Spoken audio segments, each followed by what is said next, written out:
예, 오늘 함께 우리 하나님의 말씀을 보도록 하겠는데요. 예레미야 28장 우리 1절에서 17절까지 오늘 말씀을 볼 텐데 오늘 봉독은 1절에서 11절까지만 하도록 하겠습니다. 예레미야 28장 1절에서 11절까지 말씀을 우리 함께 읽겠습니다. 예레미야 28장 1절에서 11절까지 말씀입니다.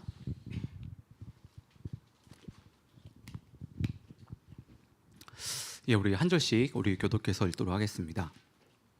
제가 먼저 읽겠습니다. 그 해 곧 유다 왕 시드기야가 다스리기 시작한 지 4년 다섯째 달 기브온 아술의 아들 선지자 하나냐가 여호와의 성전에서 제사장들과 모든 백성이 보는 앞에서 내게 말하여 이르되, 만군의 여호와 이스라엘의 하나님이 이같이 일러 말씀하시기를 내가 바벨론의 왕의 멍에를 꺾었느니라. 내가 바벨론의 왕 느부갓네살이 이곳에서 빼앗아 바벨론으로 옮겨간 여호와의 성전 모든 기구를 2년 안에 다시 이곳으로 되돌려 오리라. 내가 또 유다의 왕 여호야김의 아들 여고니아와 바벨론으로 간 유다 모든 포로를 다시 이곳으로 돌아오게 하리니 이는 내가 바벨론의 왕의 멍에를 꺾을 것임이라. 여호와의 말씀이니라 하니라. 선지자 예레미야가 여호와의 성전에 서 있는 제사장들과 모든 백성이 보는 앞에서 선지자 하나냐에게 말하니라. 선지자 예레미야가 말하니라. 아멘. 여호와는 이같이 하옵소서. 여호와께서 내게 예언한 말대로 이루사 여호와의 성전 기구와 모든 포로를 바벨론에서 이곳으로 되돌려 오기시기를 원하노라. 그러나 너는 내가 네 귀에 모든 백성의 귀에 이르는 이 말을 잘 들으라. 나와 너 이전의 선지자들이 예로부터 많은 땅들과 큰 나라들에 대하여 전쟁과 재앙과 전염병을 예언하였느니라. 평화를 예언하는 선지자는 그 예언자의 말이 응한 후에야 그가 진실로 여호와께서 보내신 선지자로 인정받게 되리라. 선지자 하나냐가 선지자 예레미야의 목에서 멍에를 빼앗아 꺾고, 다 함께 읽겠습니다. 모든 백성 앞에서 하나냐가 말하여 이르되, 여호와께서 이와 같이 말씀하시니라. 내가 2년 안에 모든 민족의 목에서 바벨론의 왕 느부갓네살의 멍에를 이와 같이 꺾어 버리리라 하셨느니라 하매 선지자 예레미야가 자기의 길을 가니라. 아멘. 예. 오늘은 저희가 함께 읽은 이 본문의 말씀을 가지고 거짓 희망이라는 제목으로 말씀을 나누겠습니다. 세상에 정말 많은 사람들이요, 거짓 희망 때문에 얼마나 큰 고통을 감수하며 살아가고 있는지 모릅니다. 그런데 이는요, 세상뿐만 아니라 교회에도 그렇습니다.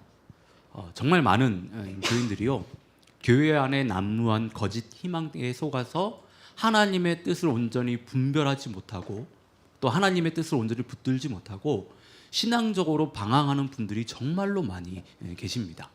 예. 여러분, 그 희망 고문이라는 말을 좀 들어보셨을 거예요. 희망 고문. 예. 희망이라고 하는 것은 어떤 일을 이루거나 하기에 어떤 그 바람을 이야기합니다. 그리고 앞으로 잘 될 수 있는 어떤 그 가능성에 대해서 이야기를 하는데 아주 긍정적인 단어라고 할 수 있습니다. 이 세상에 있는 대부분의 사람들은 그래요. 희망이라고 하는 것을 붙들고 살아갑니다. 그런데 철학자 니체는 희망에 대해서 희망은 모든 악 중에서도 가장 나쁜 것이다. 그것은 인간의 고통을 연장시키기 때문이라고 이야기를 합니다. 한마디로 희망은 고문이라고 이야기하는 거예요. 예. 희망 고문은 거짓된 희망으로 오히려 괴로움을 주는 행동을 말하는데요, 아예 안 될 것 같으면 처음부터 포기하고 깔끔하게 손을 뗄 수 있는데 조금만 노력하면, 아주 조금이나마 어떤 가능성이 있으면, 정말 네가 조금만 노력하다고 한다면 일이 될 거다라고 하는 어떤 이 희망 때문에 사람들이 미치는 겁니다. 조금만 하면 할 수 있다고 하니까 안 할 수가 없는 거죠. 그래서 그에 따른 고통을 감수하면서 그 일을 감당하게 되는데, 근데 문제는 그래요. 우리의 현실은 그렇습니다. 그렇게 해서 일이 잘 되면, 희망대로 되면 다 문제가 없는데, 근데 여러분, 우리가 살아봐서 알잖아요. 그렇게 되는 경우들이 별로 없다라고 하는 거예요. 그러니까 거짓 희망에 속아서 희망 고문에 시달리는 사람들이요, 계속해서 일이 되지 않으면요 아주 큰 그런 절망과 허탈감에 빠지게 됩니다. 그리고 그 일에 대한 의지가요 완전히 꺾이게 됩니다. 희망 고문이라는 소설에 나오는 이야기를 보면 베트남 전쟁 때 미군 장교 짐 스톡튼데일이 8년간 포로 수용소에 갇혀 있다가 극적으로 이제 살아나는데, 그의 증언에 따르면요 포로 수용소에서 가장 먼저 죽음에 이른 사람은 놀랍게도 비관론자들이 아니었다라고 하는 거예요. 성탄절에 풀려날 것이라고 믿었다가 성탄절이 그냥 지나고 그럼 부활절에 풀려날 것이라는 어떤 기대가 있었는데 또 좌절을 맛보는 식으로 낙담을 계속 거듭한 사람들이 더 빨리 죽었다라고 하는 겁니다. 그러니까 이처럼 막연한 희망, 거짓 희망은요 사람들에게 헛된 꿈을 꾸게 합니다. 그리고 그 희망이 꺾이면요 그 사람들은요 아주 비참하게, 아주 처참하게 무너져 버려요. 여러분들 중에서 뭐 사기를 당해본 사람이 있는지 모르겠는데요, 사기꾼들은요 이 거짓 희망을 사람들에게 계속해서 불어넣어서 사기를 치는 거거든요. 이들은 절대로 일이 잘못될 거라 이야기하지 않습니다.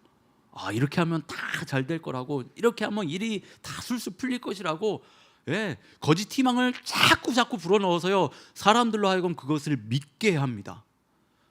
사람들은 거기에서 혹해가지고 이제 사기를 당하게 되는데요, 여러분 사기를 당하게 되면요 물질적인 피해만 입는 것이 아닙니다. 정신적인 고통이요 이루 말할 수 없이 큽니다. 사기를 당하면 속았다는 생각에 분노가 일어나고요, 또 호구가 됐다는 생각에요 자신이 얼마나 초라하게 느껴지는지 모릅니다. 그리고 큰 절망감에 빠져서요 다시 일상으로 돌아오는 것이 정말 힘듭니다. 정신적인 그 타격감이요 장난이 아니에요. 그래서 사기를 당하는 사람 중에는 자신의 그런 삶을 비관해서, 그런 어떤 행동을 비관해서 목숨까지 끊는 사람들이 있습니다. 여러분, 사람들이 이런 어떤 거짓 희망에 귀를 기울이고 거짓 희망에 목을 매는 이유는요 다 자신들이 원함 때문에 그렇습니다. 원하는 것이 있기 때문이에요. 그래서 혹시 하는 마음에, 정말 혹시 하는 마음에 그 거짓 희망에 목을 매는 거예요. 목을 매는 거. 자, 그런데 우리 그리스도인들은요 거짓 희망에 마음을 쏟고 거짓 희망을 붙들어서는 안 됩니다. 우리 그리스도인들에게 있어서 정말로 조심하고 경계해야 될 것은요 거짓 희망이에요. 거짓 희망. 여러분, 거짓 희망은요 하나님을 바라볼 수 있는 그 시선을 완전히 가려버립니다. 우리가 하나님을 의지할 수 없게 만들어버리는 게 거짓 희망이에요. 거짓 희망. 이 거짓 희망은 우리의 영혼을 병들게 한다는 것을 우리는 잊어서는 안 됩니다. 오늘 저희가 읽은 이 말씀을 보면 거짓 희망에 대해서 이야기를 합니다.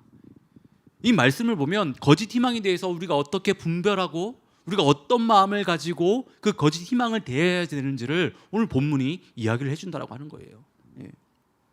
오늘 저희가 읽은 이 본문의 역사적 배경을 보면, 이스라엘 역사를 보면 유다가요 바벨론에 의해서 이제 망하게 되는데, 오늘 본문의 배경은 유다가 완전히 바벨론에서 멸망이 7년 전에 있었던 사건입니다. 당시 유다는 바벨론의 침략으로 인해서요 정치, 사회, 경제할 것 없이 모든 것이 다 혼란스러운 상황이었습니다. 근데 이런 상황들을 좀 생각해 보면 이들에게는요 희망적인 메시지가 필요했습니다. 근데 이번 주에 여러분들이 예레미야서를 묵상해 보신 분들을 해보셔서 아시겠지만, 예레미야 선지자는요 하나님의 말씀이라고 하면서 했던 그 예언들이요, 그 메시지가요 전혀 희망적이지 않습니다. 매우 절망적입니다. 예레미야 26장을 보면 예레미야가 성전에서 이제 설교를 하는데, 예레미야는 이 설교에서요 유다 백성들에게 아주 강력한 하나님의 메시지를 선포합니다. 그러니까 하나님은 그동안 여러 선지자를 통해서 하나님의 말씀에 순종해야 한다라고, 율법을 지켜 행해야 한다라고 했지만 유다 백성은 듣지 않았다라고 하는 거예요. 그렇게 하지 않았다라고 하는 겁니다. 그래서 하나님은 계속해서 말씀에 순종하지 않고 율법을 지켜 행하지 않으면 성전이 실로처럼 완전히 파괴가 될 것이고 예루살렘이 황폐하게 될 것이라고 그런 이야기를 하세요. 예. 하나님께서 예레미야에게 이런 강력한 말씀을 전하라고 하신 이유는 혹시 하는 그 마음 때문에 그렇습니다. 예. 하나님은요, 마지막까지 유다 백성들에게 대한 그 희망을 놓지 않았습니다. 강력한 하나님의 메시지를 통해서 그들이 그 삶을 돌이켜서 하나님께 돌아오라는 그런 마음을 담아가지고 예레미야를 통해서요, 지금 이 말씀을 하신 거예요. 예. 여러분, 예레미야의 이 강력한 어떤 이 말씀을 들은 그때 그 사람들의 반응은 어땠을까요? 예. 말씀을 묵상하신 분들은 좀 아실 텐데 어땠습니까? 그들이 정신 차리고 돌아왔습니까? 아니잖아요. 예레미야 26장 8절과 9절을 보면요, 예레미야의 설교를 들은 사람들의 반응이 나오는데 쉬운 성경으로 한번 보겠습니다. 여호와께서 모든 백성에게 전하라고 명하신 모든 말씀을 예레미야가 전하자 제사장들과 예언자들과 모든 백성이 예레미야를 붙잡고 너를 죽이고 말겠다. 네가 어찌 감히 여호와의 이름으로 그런 예언을 하느냐? 어찌 감히 이 성전이 실로의 성막처럼 무너질 것이라고 말하느냐?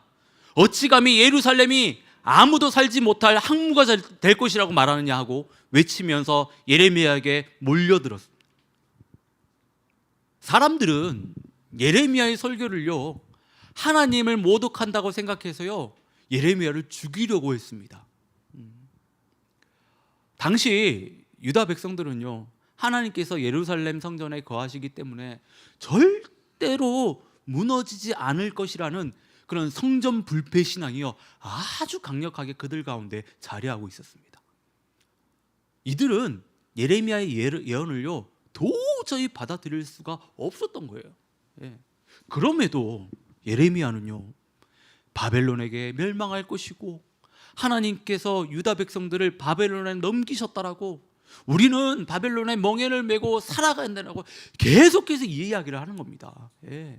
심지어 예레미야는요, 줄과 명예를 자신의 목에 걸고 다니면서 우리가 이렇게 될 것이라고 하나님 말씀을 전했어요. 예. 유다 백성들의 입장에서 생각해 보면 예레미야가 전한 그 말씀은요, 마치 자신들을 저주하는 것처럼 느껴졌을 거예요. 예. 그 이런 상황 속에서 오늘 하나냐 선지자가 짠하고 나타나가지고 하나님의 말씀이라고 이제 예언을 하는 겁니다. 예, 예언을 하는 거예요. 하나냐가 어떤 예언을 하냐면 2절에서 4절의 내용을 보면 하나님이 바벨론의 왕의 멍에를 꺾으셨다라고 하는 거예요. 하나님이 바벨론을 무너뜨리실 거라고. 그리고 바벨론에게 빼앗긴 그 성전기구를 2년 안에 되찾아 주실 뿐만 아니라 바벨론에 잡혀간 모든 포로들을 돌아오게 하실 거라고 이런 예언을 하는 겁니다. 이런 예언을 하는 거예요. 예. 지금 유다 백성들에게 정말 필요한 예언이 아닐 수 없습니다. 바벨론의 침략으로 큰 고통 가운데 있는 유다 백성들에게는요, 정말 사이다 같은 그런 예언이 아닐 수 없습니다. 그래서 예레미야도요, 하나냐의 그 예언을 듣고 뭐라고 반응을 하냐면 아멘 하면 아멘. 예. 하나냐, 네가 말한 대로 정말 그렇게 됐으면 나도 좋겠다라고, 하나님께서 정말 그렇게 일하시면 너무 좋겠다라고 이런 이야기를 합니다. 예. 그런데 예레미야는 안타깝게도 하나냐의 예언대로 되지 않을 거라고 이야기해요. 예. 자기도 그랬으면 좋겠는데 그 예언이 잘못됐다라고 이야기를 합니다. 예. 여러분, 지금 말씀을 보시면요, 하나냐의 예언과 예레미야의 예언이요, 서로 충돌하고 있습니다. 예. 여러분들은 어떤 예언이 하나님께서 하신 진짜 예언이라고 생각하십니까?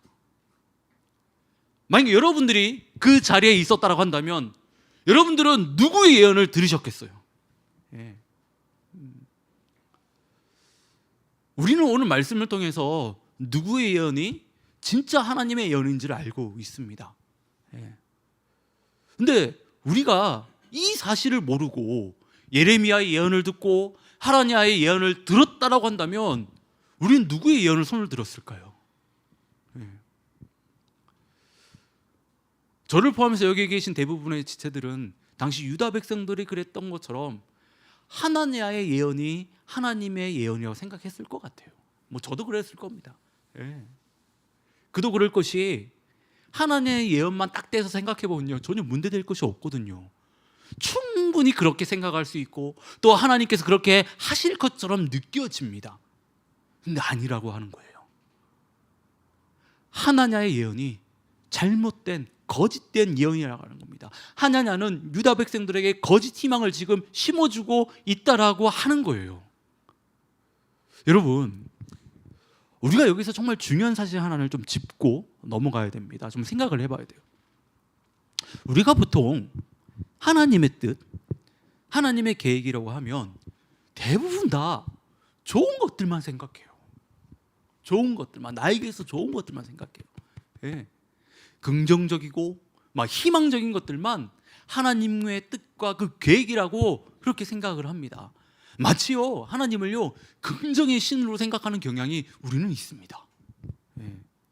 그래서 우리 안에 비관적이거나 부정적인 일들이 일어나면요, 하나님과 연관지어서 생각하지 않습니다. 잘 그렇게 생각하지 않아요. 그렇게 잘 받아들이지 않습니다. 근데 여러분, 우리가 믿는 하나님은요 긍정의 신이 아니에요. 우리가 믿는 기독교는 긍정의 기독교가 아닙니다. 안타까운 일이지만 한때 조엘 오스틴 목사가 쓴 긍정의 힘이라는 책이 기독교 안에서 엄청나게 센세이션을 일으켰잖아요. 이 책에서 말하는 긍정신앙의 그 핵심이 뭐냐면요, 하나님은 당신이 원하는 것을 주려고 만반의 준비를 하고 있다고 하는 거예요. 하나님은 당신이 바로 우리가 원하는 것을 주려고 만반의 준비를 하고 있다고 하는 겁니다. 여러분, 이게 좀 이상하지 않습니까? 여러분 잘 생각해 보십시오. 이상하지 않아요? 이것은요, 그 초점이 어디 있는지를 지금 이야기를 해주고 있는데, 우리 인간들의 인생의 초점은요 하나님께 있습니다. 우리 인간이 창조된 목적은 우리에게 있는 게 아니에요. 하나님을 영화롭게 하고 하나님으로 인해서 우리가 즐겁게 그 인생을 살아가는 것이 하나님께서 우리를 창조하신 그 목적이라고 하는 거예요. 근데 긍정신학은요, 하나님이 아니라 그 초점이 바로 우리에게 있습니다. 우리에게 맞춰져 있다고 하는 거예요. 우리에게 복을 주기 위해서, 우리 인생이 잘 풀리게 하기 위해서 하나님이 존재한다라고 하는 거예요. 그런데 정말 많은 그리스도인들이 이런 생각과 마음을 가지고 신앙생활을 하고 있습니다. 예. 그래서 자신에게 조금만 안 좋은 일이 생기면, 어려움이 닥치면 그 일이, 그 상황이 지금 하나님의 뜻 안에 있는지를 살피기 이전에 하나님은 선한 분이라고 하면서 어떻게 나에게 이런 어려움을 줄 수 있냐고 따지거나, 아니면 지금 자신에게 벌어진 일은 하나님과 전혀 관련이 없는 그런 일로 치부해버린다고 하는 거예요. 예. 그러면서 기도하면서 하나님이 이 어려움을 다 해결해 주실 거야, 그냥 똘똘머리에서 다 덮어버린다고 하는 거예요. 예.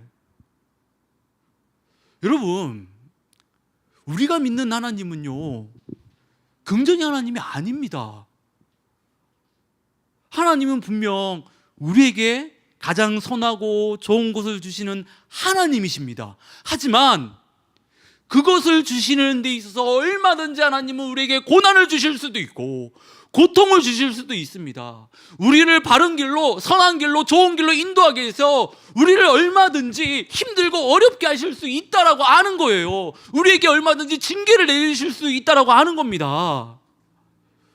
우리는요, 우리의 신앙의 폭을 좀 넓힐 필요가 있는데, 좋은 일만 하나님의 뜻이고 하나님의 계획이라는 생각을 넘어서서요, 지금 우리에게 주어진 그 고난과 고통 또한 하나님의 뜻 가운데 있다라고 하는, 하나님의 그 계획 가운데 있다라고 하는 그 생각을요 우리가 좀 가질 필요가 있습니다.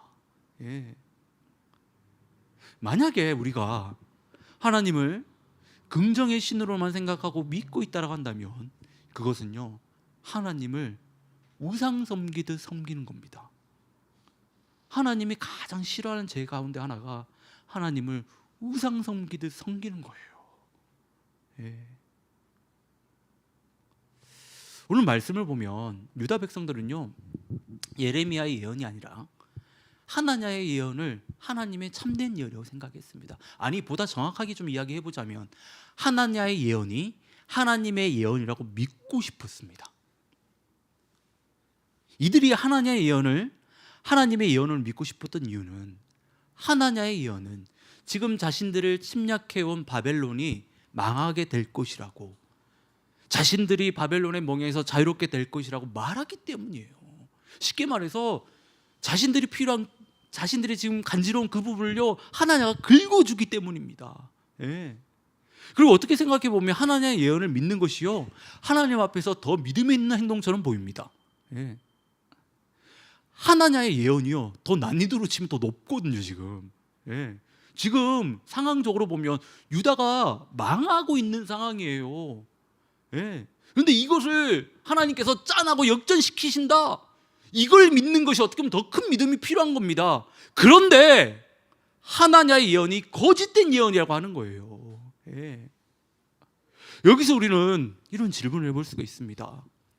하나냐의 예언과 예레미야 예언 중에 무엇이 하나님의 예언인지를 어떻게 분별할 수 있냐고 하는 거예요. 여러분들이 정말 그 당시에 계셨다라고 한다면 여러분들은 무엇을 가지고 어떻게 그 예언들을 분별하셨겠습니까? 예. 오늘 본문을 보면 그 두 가지 방법을 제시합니다. 두 가지 방법을 제시해요.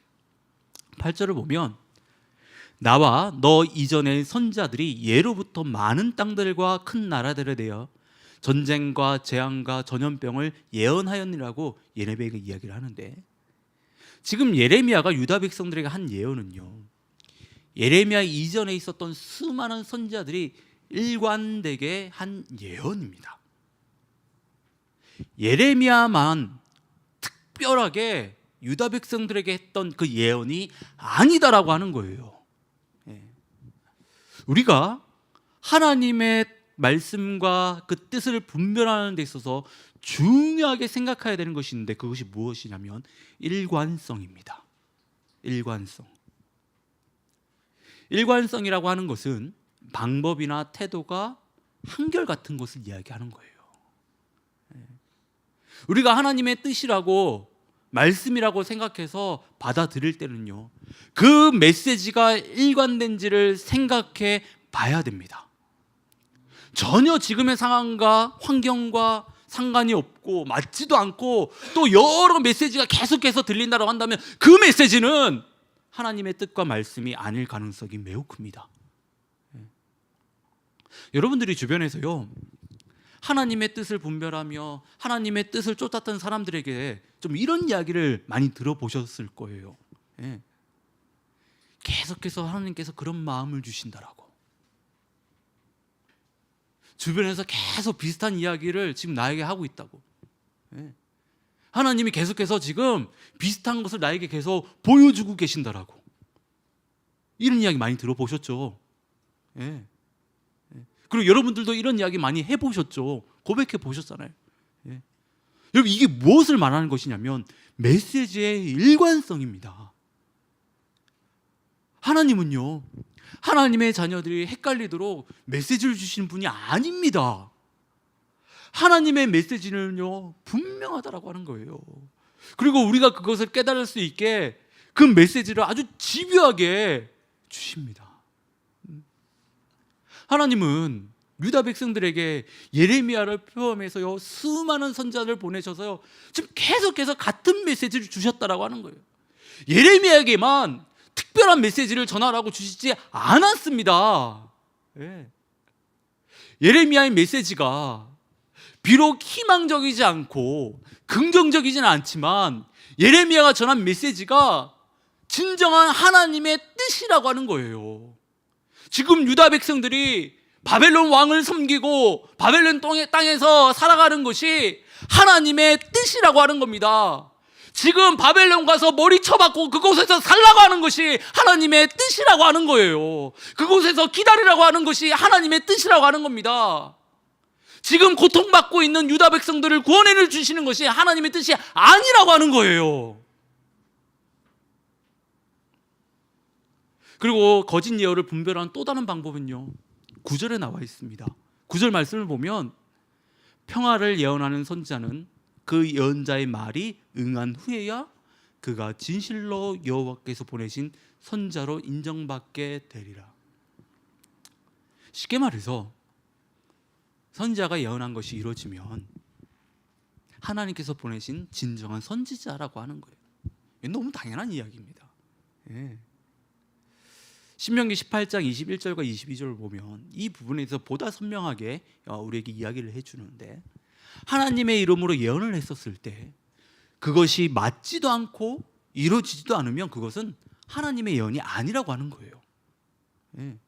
그저 자신의 생각을 하나님의 이름을 사용해서 이야기한 것뿐이라고 이야기를 합니다. 예. 하나님을 이용해서 자신의 생각을 전했다라고 이야기하는 거예요. 예. 예레미야가 9절의 말씀을 한 것은요, 하나냐에게요, 네가 정말 참 선지자인지 보이라고요. 보이라고. 9절의 말씀은 그런 의미가 있습니다. 예. 네가 참 선지자인지 보여라. 그랬더니 하나냐가 했던 행동이요, 예레미야의 목에 걸려있던 멍에를 꺾어버립니다. 그러면서 확신의 참 모습으로 하나님께서 2년 안에 느부갓네살 왕의 멍에를 지금 자신이 예레미야 몸에 있던 그 멍에를 꺾은 것처럼 꺾어버리실 거라고 그런 이야기를 하는 거예요. 여러분,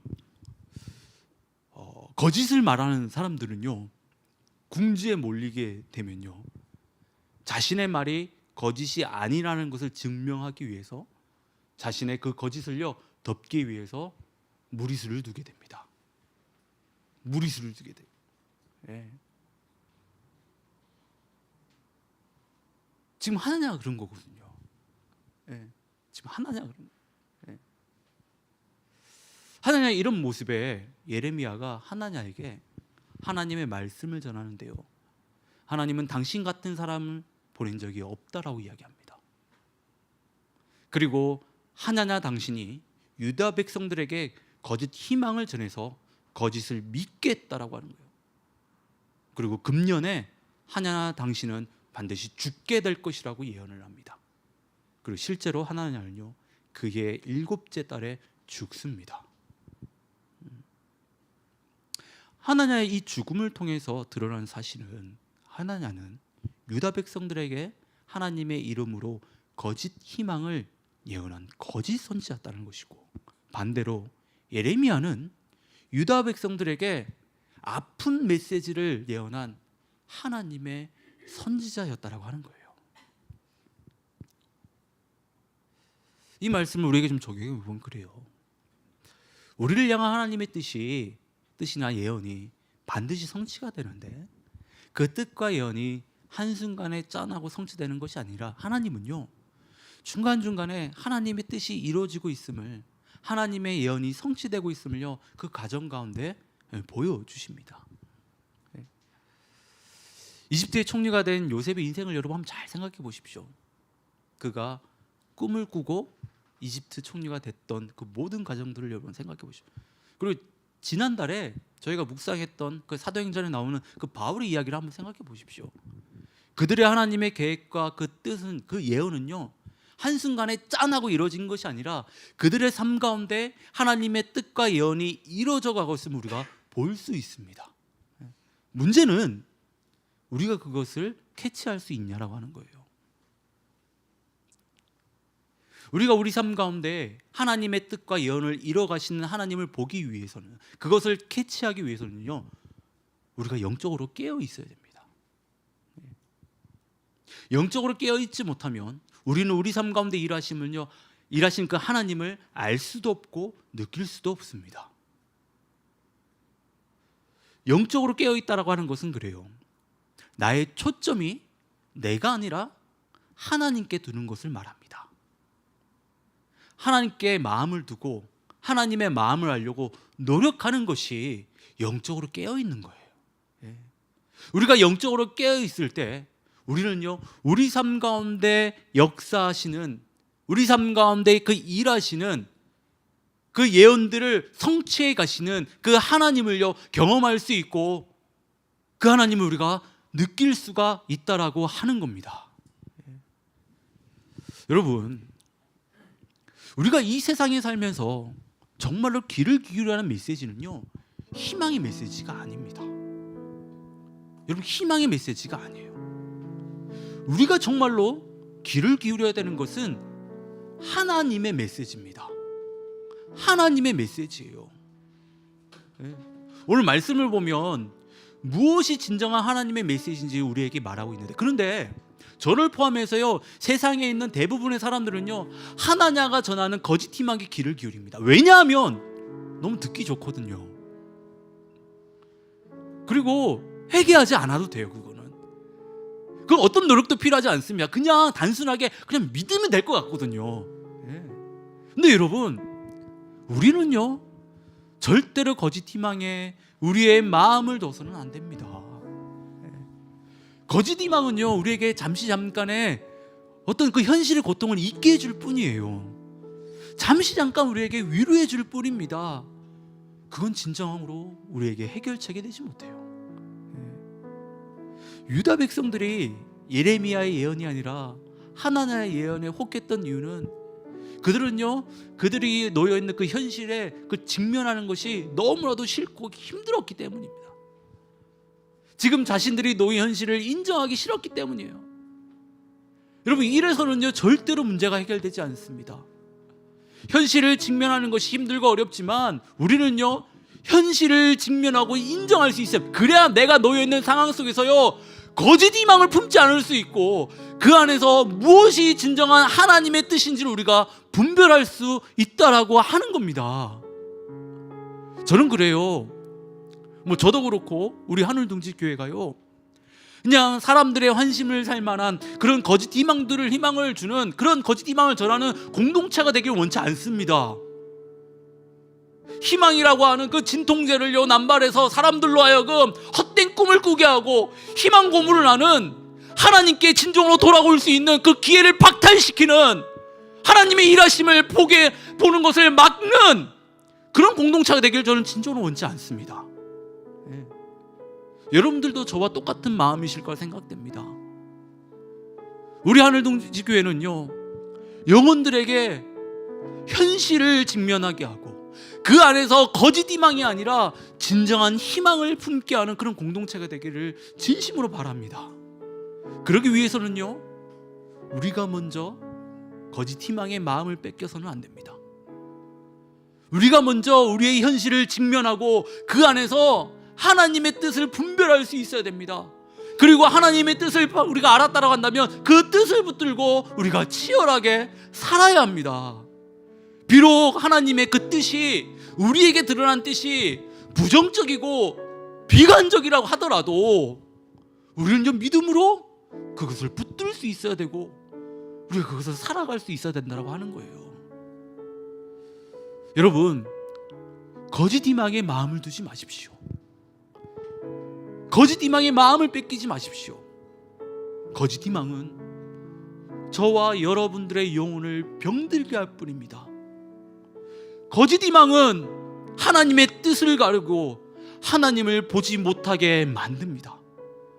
여러분, 이걸 명심하시고 여러분들의 삶 가운데 정말 거짓 희망이 아니라 하나님의 뜻을 분별하며 하나님의 뜻을 붙들고 사는 저와 여러분 되시기를 진심으로 축원합니다.